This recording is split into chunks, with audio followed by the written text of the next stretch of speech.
Students हैं इनमें से तकरीबन तकरीबन मेजॉरिटी ऑफ स्टूडेंट्स जो हैं वो इसी जनरेशन से ताल्लुक़ रखती है। ठीक हो गया जी। इनकी उम्र जो है वो 21 22 23 24 साल 20 साल 21 22 23 साल 24 साल होगी। ठीक हो गया जी। अब आगे चलेंगे। इनके यहाँ जो इवेंट्स किन्होंने शेयर की, ग्रेट रिसेशन 2007 का रिसेशन देखा, सॉरी 2007 से पहले जो रिसेशन 2007 में तो खैर ये नहीं था इन्होंने, हाँ बल्कि 2007 में, जबकि ये इस एज में पैदा हुए तो ये 2007 में 2004 दो ऐसे साल थे बेटा जब बहुत ज़्यादा अजीब किस्म का एक रिसेशन आया था दुनिया भर में। ठीक है, पेट्रोल की प्राइसेस पाकिस्तान में सबसे ज़्यादा जब हो गई थी, पीपल्स पार्टी पाकिस्तान पीपल्स पार्टी जो है उनकी हुकूमत थी और हमारा फ्यूल जो है वो 100 रुपये से क्रॉस कर चुका था, 53 54 तक पे था वो, इसलिए कि इंटरनेशनल लेवल पे रिसेशन आ चुका हुआ था। टेक्नोलॉजिकल और बड़ी बड़ी जो अमेरिका की कंपनीज थी जैसे कि फोर्ड हो गया, जनरल मोटर्स हो गई, ये दिवालिया के बिल्कुल करीब थी और इन्होंने फिर गवर्नमेंट से रिक्वेस्ट की थी कि हम लोगों को हेल्प करें। ठीक हो गया। उसके बाद 9/11 2002 में हो गया, इस तरह की सिचुएशन पैदा हो गई। सोशल मीडिया जो है वो ऐड बहुत ज़्यादा आ गया सोशल मीडिया में। स्टार्ट में ऑर्किट आया करता था, ऑर्किट के अलावा ये जो MIRC आया करता था, उसके बाद याहू का मैसेंजर आ गया, तो ये मैसेंजर पे चैटिंग हुआ करती थी। उसके बाद सोशल मीडिया हमारा फेसबुक जो है वो थोड़ा सा आने लग पड़ा, वो इस्तेमाल होने लग पड़ा, और आजकल जितने लोग हैं वो फेसबुक, व्हाट्सएप, ट्विटर और इस तरह की जितनी भी मीडिया है उसको हम लोग यूज कर रहे होते हैं। ठीक है। Massive students debt causes this generation to delay major life purchases. ठीक है जी। नेक्स्ट जो चौथे नंबर पे आता है वो है जनरेशन जेड। जनरेशन जेड कौन सी है? ये वो लोग हैं जो मैंने आपको बताया 2000 से 2012 तक, तो ये अलग अलग जो होते हैं सर्वेज, उनमें अलग अलग अंडरस्टैंडिंग होती है। साल एक दो साल 3 साल 4 साल का डिफरेंस होता है। ठीक हो गया जी। ये कौन से हैं? ये लोग हैं जिनकी उम्र अभी अभी तकरीबन अगर 8-10 साल 12 साल 15 साल 20 साल इससे ज़्यादा अभी नहीं है। तो ये बच्चे हैं जो हमारे छोटे बहन भाई हो गए, हमारे हमसे जो छोटे हुए, या जो बच्चे अभी 3-4 साल 5 साल पहले पैदा हुए, इन लोगों के पास क्या चीज़ आ जाएगी? स्मार्टफोन्स। इन लोगों के पास क्या चीज़ है? Social media. इन लोगों के पास क्या बिहेवियर्स इनके? Never knowing a country not at war. और आज के ज़माने में कोई मुल्क दूसरे से उस तरीके से हालत जंग में नहीं है जिस तरीके से वर्ल्ड वॉर में हुआ करते थे।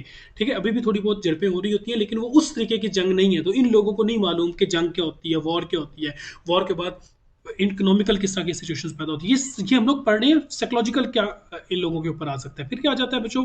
And seeing the financial struggles of their parents. और इन लोगों ने शायद वो स्ट्रगल अपने पेरेंट्स की नहीं देखी जो इनके पेरेंट्स ने फाइनेंशियल स्ट्रगल की है। इन बच्चों को इसके बारे में शायद ज़्यादा आइडिया नहीं है। तो ये बच्चों क्या है, हम लोग जब डिटेल्स पढ़ रहे होते हैं तो हम क्या पढ़ते हैं? हम लोग जनरेशन्स को देख रहे होते हैं, मुख्तलिफ नस्लें देख रहे होते हैं कि इस नस्ल में कि क्या यूजेजेस हैं, सॉरी इस नस्ल जो है उसके क्या यूजेजेस हैं, इस नस्ल ने किन किन मामलात में किस किस तरीके से कौन कौन सी एक्टिविटीज़ परफॉर्म कर रखी है, ये तमाम की तमाम चीज़ें जो है वो हम लोगों ने देखनी है। इनकी साइकी क्या है, इनके बिहेवियर्स क्या है, इनको कौन कौन सी टेक्नोलॉजी अवेलेबल है, कौन कौन सी फैसिलिटी अवेलेबल है, वगैरह वगैरह, और उसकी बहुत सी चीज़ें जो है वो हम लोग देख रहे होते हैं। ठीक है बच्चों। उसके बाद आगे जाएंगे, जब हम लोग मजीद आगे डिटेल करते हैं तो जनरेशनल मार्केटिंग। फिर हम लोग क्या करते होते हैं, हम वो लोग जो बेबी बूमर्स हैं उनको हम अलग तरीके से मार्केट करेंगे, उनकी एडवर्टाइजमेंट अलग होगी, उनके प्रमोशनल कैंपेन्स अलग होंगी, उनको अलग तरीके से टारगेट करेंगे। जनरेशन एक्स को अलग तरीके से टारगेट करेंगे, जनरेशन वाई को अलग तरीके से टारगेट करेंगे, और जेड को हम लोगों ने जब टारगेट करना होगा तो फिर एक अलग अंदाज होगा। तो इसका मतलब क्या हुआ कि जब हम लोग जनरेशन पढ़ते हैं डेमोग्राफिक के अंदर, तो इन जनरेशन को अंडरस्टैंड करने का तरीका का मतलब और उसका फायदा हमें ये होगा कि हम लोग फ्यूचर में उनको जब टारगेट कर रहे होंगे, जब अपने प्रोडक्ट के बारे में कम्युनिकेट कर रहे होंगे, तो फिर हम बहुत अच्छे तरीके से कम्युनिकेट कर सकेंगे अगर हमें जनरेशन के बिहेवियर्स के बारे में अंदाजा हो। ठीक हो गया जी। आगे चलेंगे। Generation marketing is important in segmenting people by life of state instead of age. अब यहां पे देखो, जनरेशन से हमें क्या फायदा हो रहा है कि हम लोगों ने क्या करना है कि सेगमेंट्स बना देने हैं। बेबी, जैसे मैंने बताया, बेबी बूमर्स का अलग, वाई का अलग, जेड का अलग, इनका अलग, और अलग अलग जब सेगमेंट्स बन जाएंगे तो अलग अलग सेगमेंट्स को फिर डील करने का तरीका भी हमारा अलग होगा जी। अब आगे चलते हैं जी। अच्छा जी, इसके अंदर बच्चों ये अंग्रेजों के यहाँ गए, मैंने बताया था कि एक प्रॉब्लम जैसे बताया था कि पेरेंटल डिवोर्सेस बहुत ज़्यादा हुआ करती थी, सेपरेशंस बहुत ज़्यादा हो जाया करती थी। जब सेपरेशंस हो जाया करती थी तो वो जो बच्चे उस एज के थे, उन लोगों ने सफ़र किया, उनकी मेंटालिटी, उनकी जो सोच, उनका ग्रूमिंग, उनका बिहेवियर बहुत ज़्यादा इससे इफेक्ट हुआ। तो उस चीज़ को अपने मद्देनज़र रख के मार्केटिंग में लोगों ने जो है वो एडवर्टीजमेंट या मार्केटिंग कैंपेन्स वगैरह के हवाले से डिसीजन लेने हैं। ठीक है, ये एक और डिसीजन आ जाता है कि उन्होंने कुछ लोग समझते हैं कि we are not going to married, हम लोगों को एक फैमिली जो है वो नहीं बनानी। कुछ लोग समझते हैं कि हम लोग अभी नहीं, लेट, पहले हम लोग बिजनेस कर लें, काम कर लें, फिर हम लोग जो है वो शादी करेंगे। जब शादी करेंगे तो उसके अलग अलग से आपको मालूम होता है। ठीक है, उसके बाद ये है कि without intending to have children, increasing number of working women, पहले खवातीन कम थी, अब खवातीन बहुत ज़्यादा आ चुकी हैं। Increasing number of stay at home dads, और ऐसे बहुत से पेरेंट्स में वेटरनल जो पेरेंट्स हैं यानी कि जो फादर हैं, ऐसे बहुत से फादर्स हैं जो कि ऑर्गेनाइजेशंस में जॉब जो है वो नहीं, बल्कि मदर्स जो हैं वो अर्न कर रही हैं। अगेन अगेन ये जो कल्चर है ये अगेन अंग्रेज़ों के यहाँ चूँकि चल रहा होता है, अमेरिका में ख़ास तौर पे ये चीज़ें चल रही होती हैं। चलिए जी, नेक्स्ट स्लाइड में आते हैं बच्चों। नेक्स्ट स्लाइड में क्या चीज़ आती है जी, डेमोग्राफिक एनवायरनमेंट के अंदर growth in US and west south, decline in method and decline in mid west and north west. यहाँ पे ये भी देखना होता है कि किस जगह पे यूनाइटेड स्टेट्स में वेस्ट और साउथ की तरफ ग्रोथ आ गई और नॉर्थ वेस्ट, मिड वेस्ट और नॉर्थ वेस्ट के नॉर्थ ईस्ट की तरफ डिक्लाइन आ गया। ये भी अगेन सिचुएशंस आ जाती हैं। फिर आ जाता है कि move from rural to metropolitan areas. ये अगेन सिर्फ अमेरिका में नहीं, हमारे यहाँ भी होता है कि हमारी जो पॉपुलेशन है वो गांव से उठ के शहरों की तरफ आ गई। जैसे कि बहुत बड़ा मेट्रोपॉलिटन शहर बन गया कराची। कराची में जाएंगे तो आपको पाकिस्तान भर के हर इलाके के लोग जो है वहाँ पे आपको मिलेंगे। इसका मतलब क्या हुआ, गांव के देहातों के लोग उठ के आगे आपके कराची में, ना सिर्फ कराची में बल्कि अगर इस्लामाबाद की भी एग्जांपल आप लें तो इस्लामाबाद भी आज से तकरीबन 10 से 12 साल 15 साल पहले बिल्कुल सुनसान और वीरान हुआ करता था। और अब इस्लामाबाद के गिर्द में इतनी हाउसिंग सोसाइटी और इतने घर बन चुके हैं और इतनी आबादी हो चुकी हुई है कि जनाब हम लोग जो है वो जब ऊपर से अगर हम लोग एरियल व्यू लें उनका, तो हमें जगह जगह पे, हर जगह पे घर ही घर बने नजर आ रहे होते हैं।